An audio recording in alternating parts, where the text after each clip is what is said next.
What's up, man? Good morning. Good morning. Are you running late? I'm about to. The phone signal just cut out. I'll call you back.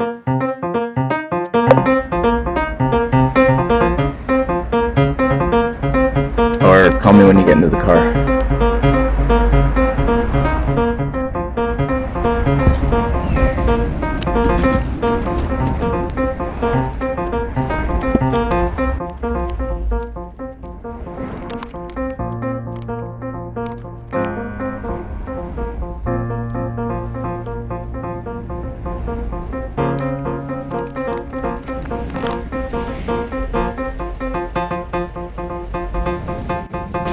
Yeah, just 10 seconds.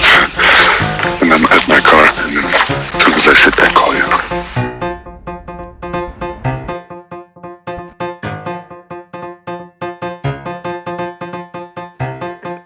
Should I put it up straight or? Actually, if you can, that would be great, because then I would just edit them side by side and they would fit better on the screen side by side. But for the next time, let's try it both doing it to the cinematic side, and then I'll just put them top and bottom. Yeah, we have to put them cinematic because otherwise. Yeah. I need to get out of this hochkant fucking shit like as soon as possible. Sorry for the noise in the background if you hear it. I don't. That I'm living with at the moment, he's not awake yet, so I gotta be outside.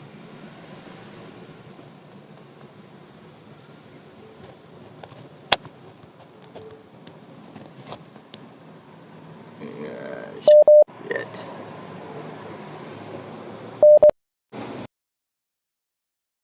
Fuck. Sorry. No worries. I have to cockpit. And I'm ready. And you see me? You hear me? Welcome, ladies and gentlemen. Good morning to Dirty Ambiance podcast number 2. This time with sound. Thank you for doing that. Like saying that every time. Like it feels still slightly weird if I say it, like, because I'm used to like having a pre-recording that I've done. That's like, you know, hi y'all. Joe Rogan podcast. Welcome to. Check it out.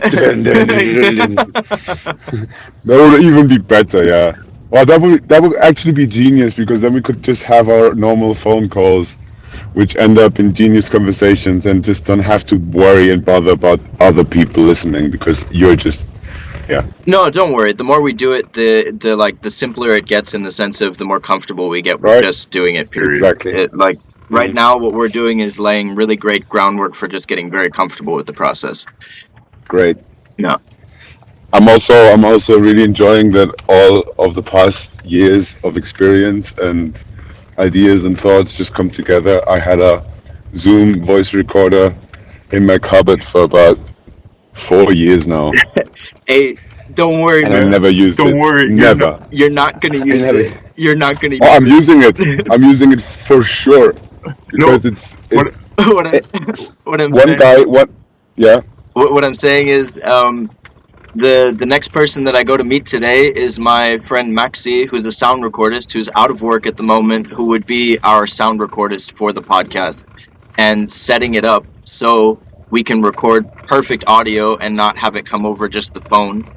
And if we're doing it in person, basically that's what I'm going to try to do over the week, is anybody I can get in person, he'll be there with me, and we'll do it like fucking legit.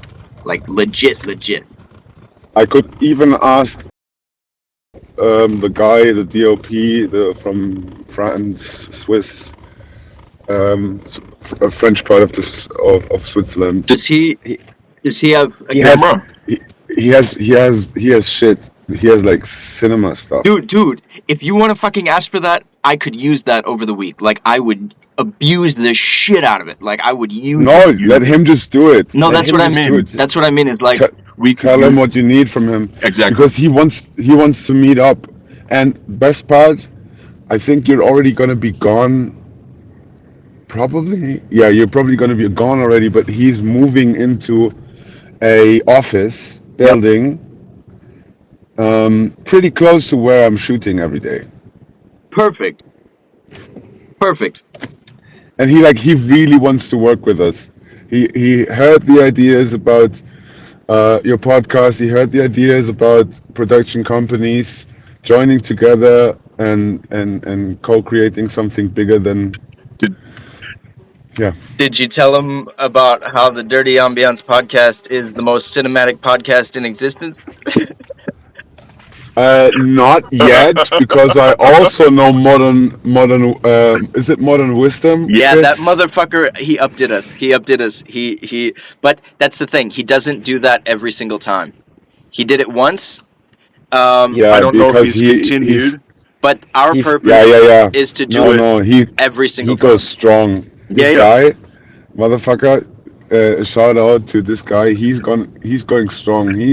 I think he's gonna top it up even more every year, because that's Sure. basically what his intention was. Uh-huh. So and if it, dude, Don't worry. let's just make The one make a 3D podcast together. no, hold on. The one thing we still got is exactly why I'm in Berlin. Dirty Ambiance is on location. Yeah, We come to where the fuck you are. yeah, That's the point. So even if you're Yeah. shooting in an LCD screen, like fucking room in a studio and everything, you still did not fly across the fucking planet to make a goddamn podcast happen in Florida, motherfucker. yeah, yeah. You did. Yeah. Well, I hope so. I hope so. If Uncle Pappy accepts the offer, which I didn't tell you yesterday. Basically, he declined, but Yeah. we left it on like open bridge. Like anytime he wants to contact us, just please do it, and we'll like figure out how to fly out to Florida and just float around in the ocean and do a fucking podcast. Florida is easy because Florida is it's cheap to fly to Florida via Iceland, which would be amazing because we could do a podcast Nice, in Iceland nice. stopover. You know, yeah, you know. Yeah, yeah. But it's not Yeah, Wow Air anymore, right? That would be Iceland Air. No, or they went back. there's another new one, right? There are a few others. I'm not even sure if WoW went bankrupt. I think they still fly from Poland. No. But, WoW is gone. WoW's gone. WoW gone. is gone, right? Yeah, I've searched But like something Wizz. It's Wizz Air now. yeah, something like that. Yeah. They did exactly what I told you could be our back pocket. If it's the same people. If shit goes sideways, it's the same people. Come on. I mean, dude, Come on. the audacity to be like, hey, we were WoW Air. We're 233 million in debt. Hang on. We just went bankrupt. Ah, by the way, I created a new company called Wizz Air. Alliteration, bro. Just stick with the W's. You're all good. Oh, so funny, man. So funny. And you know that I know like shitloads of film people, movie people in Iceland. I don't know that, but now you're telling me, I'm excited as fuck. Costume designer from Oh, in Iceland, but that would be Ireland. No, they shot in Iceland as well. Oh fuck! I didn't know that. They shot a whole season in Iceland. What the fuck? Star Wars, Prometheus. Yeah. What was it more? Oblivion? No, Tom Cruise. Space stuff. Oblivion? I don't know. Could be. Anyway, like costume designers, set designers, sound, grip, location. Dude, I know there's a beach that could even be nice for Zugzwang. There's a beach which is like black sand beach, and it's vast. You don't see the ocean. You like see it somehow in the red distance. You don't see anything in the other direction, and there's a crushed Second World War airplane. This would be amazing. This would be In amazing. the middle of the beach. But what we just have to think about is we would need to write it in the script somehow to place it in Iceland because you said black sand. Yeah, it's easy because they used the Americans used the whole island of Iceland with 17 airports as an army base to launch their jets, dude, dude. bombers. This is what we write in for the ending. That is the beginning Exactly. of the Allies coming in this sense, like just something like that, like because the Allies show up at the end, that or That's nice. That's interesting. but one of the dream sequences that is either in the script already or it's still in my head and I haven't put it into the script yet is basically his wife, his dead wife, on a beach, and a tank basically rolls up. Like she's in the situation of being on a beach and I think like with her mother or something like that, and she's like emaciated, like fucked up, like just laying on a beach, like about to die basically. And it's simply shot, if we don't want to use an actual tank where you just use a prop of like the barrel basically. Let's use the airplane, put fire on it, and No. What I'm saying is that it takes place. We have to define where it takes place, and so if you see black sand, it has to be like known that it takes place in Iceland or somewhere else with black sand, like maybe for their honeymoon or some shit. Like it's like counted as like the location where they left and went for their honeymoon or some shit like that. Because the dream sequence that I was thinking of was basically a beach in Germany, because they live in Germany. They lived in Dresden. well, So there's two options. There's three options actually. There's Poland, there's Ukraine, and there's Iceland. Because Poland and Ukraine still have functioning or kaput tanks from Second World War yeah. that you could use to shoot. Ah, They have amazing beaches. something I didn't tell you about yesterday, that I didn't get to. So the Yeah. last time I came to Hamburg to pick up, we drove back down to the ferry in Cherbourg. So through France and everything, we drove through Normandy. Yeah. So it was just the 80th anniversary of D-Day. Oh my God. So Biden was there. Biden was there. The French president was there. Like fucking everybody was there. But Did everybody fall asleep? we were there. We were there the day before, thankfully. So not on the day of. We got there the day before, and we left, and then we watched the news shit on the ferry, basically. Oh wow. But what I can tell you is, in France and the UK, it's just massive amounts of World War II stuff. Like, the whole fucking place was popping off with just jeeps, tanks, fucking, like, amphibious vehicles, like, all of it, like, there, and everybody just going, like, walking around getting crepes and beers and shit, and just, like, hanging out and setting up, like, like, camps, basically, like, World War II era camps and shit. Like, it was so crazy. We should figure out how expensive they are, and as they are French and British and probably German, I bet they're shit fucking expensive. Or most likely they have some European von der Leyen sanction that you can't use them. It's all as far as I understand, like they had a lot of signs on all the vehicles that like they're different clubs. So it's like privately owned clubs, and so I'm assuming that we can definitely get in touch with them and ask to like hire their vehicles, basically. I'm actually also very into those things, and depends on what kind of vehicle you want. But it's also a department that I have in mind already, and also have people that are having a big interest in running a department like this, which is just cars. Yeah. Which you can. We need. It's way more cheaper to buy a Second World War Jeep for like 8,000 euros, and then store it in a how do you call it in English? In a hall? Yeah. Storage facility. Yeah. Aside other vehicles that you rent out to film. Yeah. Locations, and if you don't rent them out, you need them on set yourself. You just take them, and then you write them off your budget. Yeah. So you have tax. Yeah. Is it criminal? No, I think it's. I don't think so. If it's criminal, then there's still other ways like this. I told you about the military facility in Ukraine, because you can actually use it. Yeah. That's the crazy part, because there are actually rockets flying already.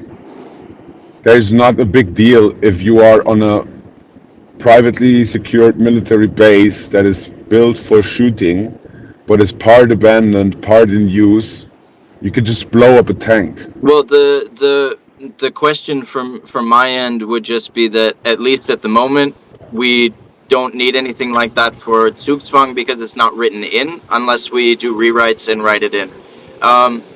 Personally, And Poland is also very cheap to do stuff like that, and very yeah. unique. And I've spent like the last 2 years traveling through Poland, especially also on the beaches. We also we've got beaches don't work. We've got location scouting. Like no worries. Like we'll figure it out. And I mean, if Poland is number 5 for co-production, like fuck yeah. Like the more co-production we can have, I think the better it'll be. Like, but the Ukraine idea. If we get Polish funding, yeah, great. Yeah. The Ukraine idea though, I would leave that for a separate project. Where, for sure, 100%. Yeah, just because it has to be everything we're doing right now is risky enough in its own way, and then I would like to just pitch that as a separate project to the people that are like, okay, let's adrenaline junkie the shit out of this. Let's go over there. No, it's not about adrenaline junkie. It's about like Alexandra already had an idea and already shot. I already had an idea and already shot. And the Ukraine movie thing or short movie or whatever documentary or what it's going to be. Yeah. It's going to be a completely different thing, and it's going to cost a lot of money because everything that goes into the project goes into the people that are there. I don't want a European team working in Ukraine in a war zone. Yeah. That's gonna work. It's not gonna work. People are gonna shit their fucking pants. Yeah. You have to, and also you have to take Ukrainian people, Ukrainian equipment, in order to support the people of the land. Yeah. This might also be a great like Andrew Callahan direction, if and whenever he jumps on, in the sense of, hey, do you want to be a part of like stepping the fuck out of the U.S. and getting on I'm the not sure stuff. I'm not sure if he's gonna go back. Go back. He was in Ukraine, but I'm not sure he's gonna go back. Yeah. Oh. He was one of the first. What the fuck? Yeah, he was like there for a week or something. I gotta look that up then. Shit, I didn't see it. I haven't heard about it. Yeah. But that was before I knew that he existed. Like. Oh really? That was half a year before I knew he existed. Yeah. So you don't even know All Gas No Brakes? Well, like I know it from after I got to know who he was, but crazy! Not when it happened. Oh wow! Yeah. I only knew about him when I went to Hawaii in 2022, and my friend Marlon was like, "You got to check this guy out." I paid for the Patreon, and like check out this episode about these guys like hanging out in the woods in Oregon or Washington, wherever it was, like doing like crazy masculine like ball cupping, like drink their own piss shit. So funny! Oh my god, that's so funny. And then like for me, like I was like, okay, wow, that's crazy, cool, whatever. But for me, like the big one was like seeing his gang coverage stuff. So like the O-Block thing and like all of that kind of shit. Like that for me is so fucking important. Like it gives a face and a reality to people that actually exist on the ground in a situation. It humanizes real fucking people in that situation, as opposed to just like taking advantage of it for content, basically. Like it's so great. That's basically the idea of a series that is in my head and partly on paper that I have never. Have I talked about it? I don't think so. Last year, maybe. That's another talk, but it's already in the making. It's already happening, and it's in Berlin. Okay. But the vision is to take the series global. So it's exactly the same. Is to look into organized crime and to criminals, how they live, what caused them to become a criminal in the first place. Yeah. And then having an organization on the top that seems like a criminal organization, but actually is not, and is through influence into politics, into media, into business, and into organized crime, they spread across the whole globe and try to take the people out of organized crime. Yeah. And the organization and the series is called The Black Hand. Black what? The Black Hand. That fits well with black ass tobacco and black ass coffee. Yeah, and it's run by the guy from. Wait. So, are you talking about a fictional thing or a real? No, it's that part is fictional. Yeah. So the Black Hand is fictional. Yeah. It's kind of idealistic, fictional thinking, but all the things that happen to the people, to the cast, Yeah. they are based on true stories. Okay. Or even just depending on the guys who tell their stories, how much they want to tell, Yeah. how much they want to show to the world, Yeah. without being named, Yeah. or being named. Yeah. That's just a question of, commitment, or how much they want to bring in. Yeah. Yeah. Yeah. Or legal also. Yeah. Things, because there was a lot of shit that it was just, if you talk about it, they just go in jail. Or they die. That would be worse. Yeah. Yeah.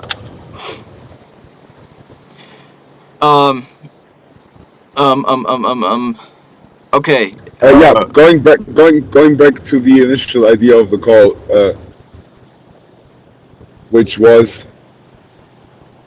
basically to introduce the people into the making of how two people start creating a association in which other people who are like-minded and dreamers and makers can not only observe and look and watch the process of something really big, great and beautiful happening, but they can be a part of something. Yeah. Right? Yeah. Am I getting that? No, that's exactly the point. I mean, like, you were talking yesterday about being a part of it, even in a physical sense of, like, the possibility of meetups or whatever. Like, it would be amazing if we could offer set visits and shit like that, like when we actually shoot or whatever. That would be cool, like guest on set kind of a thing. That, yeah, we'll see how we line it all up with availability and then, like, Patreon funding and all of that kind of stuff. I mean, ultimately, this is to get people interested in a way where they really want to fucking be a part of it, because we're going to allow them to be more a part of it than anyone of the public, the non-working film crew public, has ever really been a part of it. Exactly. I like the wording you use. It's transparency. It's also being part of something, just all of a sudden changes the whole idea and prospect of the project itself, because you are no longer just a visitor. Yeah. You're no longer just an observer. You're no longer an outsider who can just put hate and poo-poo on something. No, you're part of something. Yeah. Poo-poo. Yeah, you're not a monkey anymore, you know? Most people on the internet are monkeys. It's funny. It's really funny. They just shit on stuff they don't know about, and then they throw their shit at it. and people get really sad. It's like, why do you do that? Because you don't have vision. Oh, I'm so sorry for you. Why don't you be part of it? What can you do? Yeah. Oh, I'm really good at graphics. Great, man. Okay. Great. Yeah. Could you do a design for a nice logo for Soul Magnets, please? That would be amazing. Yeah, sure. I'm totally fucking down for that. Cool. Great. I've already got a person for you for that.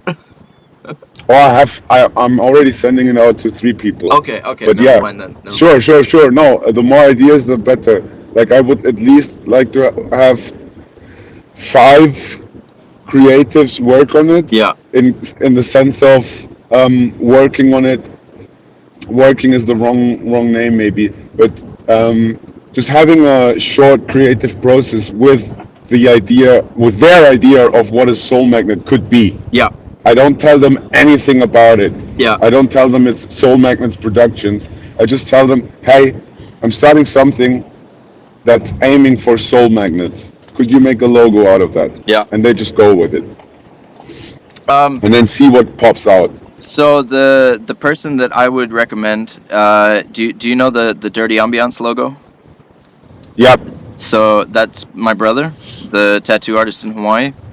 Oh, great. He's already working on some ideas for like a very basic starter logo for Distant Travelers. And I don't know when he'll get back to me because he's really busy at the moment with going to the Folsom Street Fair in San Francisco for like selling a bunch of shit and doing some tattoos there. He's about to get real gay real quick, in the real sense. Like, I don't know if you know what the Folsom Street Fair is. Yeah. You do? Yeah. Yeah. Is your brother a distant traveler as well? 100%, man. Like this Oh, guy. that's so good. Like my brother was the first person that out of us like left Hawaii in a way that was like so consequential, like so fucking intense. Like he had a freak out point that had a lot to do with alcohol, not really drugs, but alcohol, and a situation with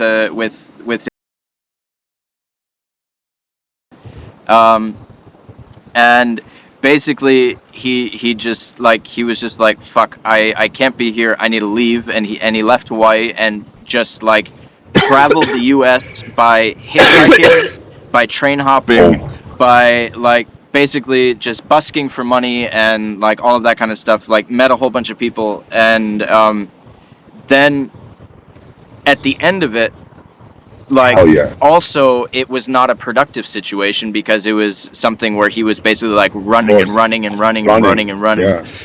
And basically by the end of it, it was I forget where I was. I might have been in Oregon at the time. Yeah, I was in Oregon at the time. Like he either messaged me or called me and was just like, I'm stuck in New Orleans. Like I don't know what the fuck I'm doing. Like I'm freaking the fuck out even more than I already was. Like I have no money and I can't find any money. I can't make enough money for a plane ticket. Can you buy me a plane ticket? Like he had done the same thing for me before. Like I was stuck in San Francisco, trying to live in San Francisco, 100% broke, just like skating across the whole fucking city, applying at like every goddamn job, and I was broke for 2 weeks. I survived off of allegedly stealing Cliff Bars from stores. Like I had a route around town where I would just like allegedly steal Cliff Bars to survive while I was like applying for jobs and shit, and it didn't work. So I spent 2 weeks living off of just Cliff Bars, and then what are Cliff Bars? It's like something to eat. Yeah. So it's like a nut bar kind of a thing. Like you'll see them in like climbing gyms and shit like that. It's like protein bar stuff. And that's called stealing, right? Allegedly. Crazy. Allegedly. Yeah. And so in that situation, he bought me a plane ticket back to Hawaii and covered my ass. And so when he called me, he was like, I need an out. If you have any money, please, I really need help. Oh, and if we are on that topic right now, it's just a side note, but it would be really interesting for me, and then keep on continuing explaining what a distant traveler is. But how is the money situation for you at the moment, being in Berlin now, buying a plane ticket? So that because it comes with a proposal straight away. I couldn't buy you a plane ticket because I wasn't sure if I would get the job. Yeah. I'm on my way right now signing the contract to the job, which enables me to transfer 1,000 euros to your bank account now if you need to. 100%. I could use that. Okay. So if you're willing to get into it, that breaches some other topics that I really need to talk to you about. And yeah, we have 44 minutes left. Okay, cool. So great. Specific, like I guess it's a good place to start with that situation. Like, so I just need to like understand. I'll put it that way. I'm only looking for understanding, so I know you better, so I trust you more, so I can move forward with this in a way where I have confidence in you, but also in myself in handling situations that come up. So when that happened, so when I asked you for the plane ticket here to Berlin, Yeah. what the I, information that I I thought it was was LA. what I